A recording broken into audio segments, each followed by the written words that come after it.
favorite things about HvZ is it gives people the chance to be heroes and to be badasses and to do amazing things and do valiant last stands and all of that, and it just adds so much excitement to people's lives. And one of my absolute favorite examples of this was this mission, which I am referring to as the fall of Sock Guy. Now in HvZ, there are two primary weapons. Nerf blasters, of course, are the mainstay, the staple that most people use, but for people who can't afford Nerf blasters or who don't want to use Nerf blasters, you can also just use rolled up socks. Which sounds silly, but if you're a poor college student, you may not be able to get a hold of Nerf blasters, but you probably have some socks. You can also go to Goodwill and buy bags of cheap socks for a lot cheaper than you can buy Nerf blasters, usually, unless you can find them at Goodwill, but even then you don't have darts, and you know how it goes. So some people actually choose to just use socks. And Sock Guy took this to the extreme. He had a very large cloth shopping bag with about 80 pairs of socks in it that he slung over his shoulder so it hung in front of him. And when zombies came at him, he could just reach in and just throw a cloud of socks at them. And there was no getting around him and there was no getting to him. And he was absolutely unstoppable with it. And this mission, unfortunately, was his end. And what an end it was. The mission started here at Theophilus Tower, which was the largest building tallest building in Moscow. And it was a dorm, or a residence hall, as they prefer to be referred to now, apparently. And only a handful of humans showed up. This was a day mission. It was a mini-mission, and if the humans succeeded, they got some fancy bonus. I don't remember what it was. It didn't matter. I was an NPC. And only a handful of humans showed up, like 3 or 4 humans, and myself and Seamstress at Arms, who I believe was actually a human, because I don't think she was actually a member of the crew yet. Officially. She was friends with all of us, but I don't think we'd actually initiated her, so unfortunately she didn't get to be a Black Knight, and she's probably a little bitter about that, and understandably so. We should have let her be a Black Knight. We were schmucks, but we were schmucks back then. I'm schmuck now, so what are you going to do? And I also think that she was actually not feeling good that day, so the fact that she showed up demonstrates how much of a badass she is, and why I like her so much. So the mission was to get from the tower to the commons with some MacGuffin. We had a MacGuffin that they needed to deliver. I don't know what it was because we weren't allowed to carry it because we were NPCs. And we didn't run into any zombies until we got to here, in front of the College of Natural Resources. And it was here that Sock Guy was making his stand.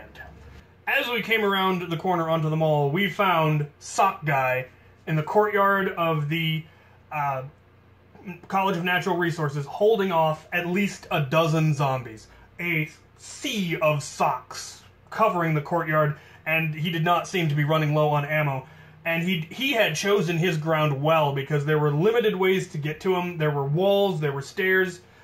It was well-chosen ground, and the zombies just could not get through his cloud of socks. But he was eventually going to run out. There were limits.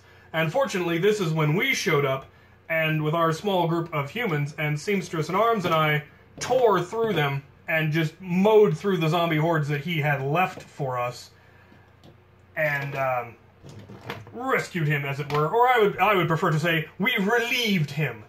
And he joined us, and a little bit further down the path, my Sergeant Major joined us as well.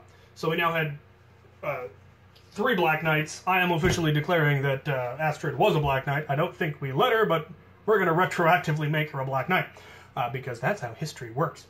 We hooked up with Sock Guy, hooked up with the Sergeant Major, and moved forward. So we linked up with Sock Guy here, and I believe we linked up with the Sergeant Major around here, which was very good timing, because right here, as we neared our objective, the zombies sprung their true trap, and they came at us from absolutely every direction, pouring out of buildings, out of bushes, out of the hallways. The dozen that were behind us surged forward.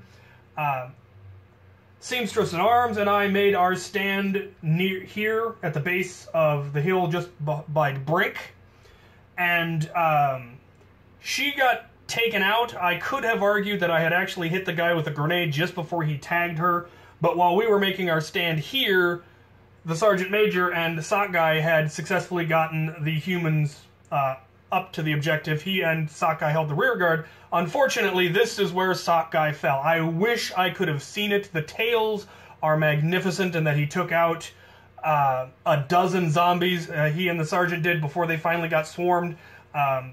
Seamstress and Arms and I took out a dozen zombies before we finally got swarmed, and the rest of the humans made it with the courtyard alive. And it was... stories are still told, obviously, of Sock Guy's heroism. And in fact, one of the neat things that the U of I did at the end of each HvZ were a number of awards were given out. The zombie with the most kills, things like that. Things that were usually fairly easily measured, but there was one award that was voted on. That all the players got to vote on who would receive that year's coveted Colonel Badass Award. And it was quite unanimously given to Sock Guy. And since this was the mission that I believe unlocked swords, we were finally able to have melee weapons after this, and he never got the chance to. The guy who made the boffer weapons that we were using, made excellently beautiful boffer weapons, made him a boffer chainsaw that was ruled to be always legal. No matter what rules were later changed, whether they allowed melee weapons in the future or not, Sock Guy was always allowed to use his boffer chainsaw. And it was a beautiful thing that they did that, because he deserved it. He was by far the most badass human player in that game, and his last stand was the thing of legends, and I'm glad he got the recognition for that. And I'm glad I was there for it. I wish we could have kept him alive, but ultimately I think he got more glory having died than he would have if he had lived. So we then met up at the courtyard, and the humans and the zombies got their first real glimpse into the fact that we were not just guys dressing up, that we actually were slightly more professional, and that we actually did have some training, but that's a story for another day. I hope you enjoyed this. Stay tuned for more stories from our first HvZ coming up soon.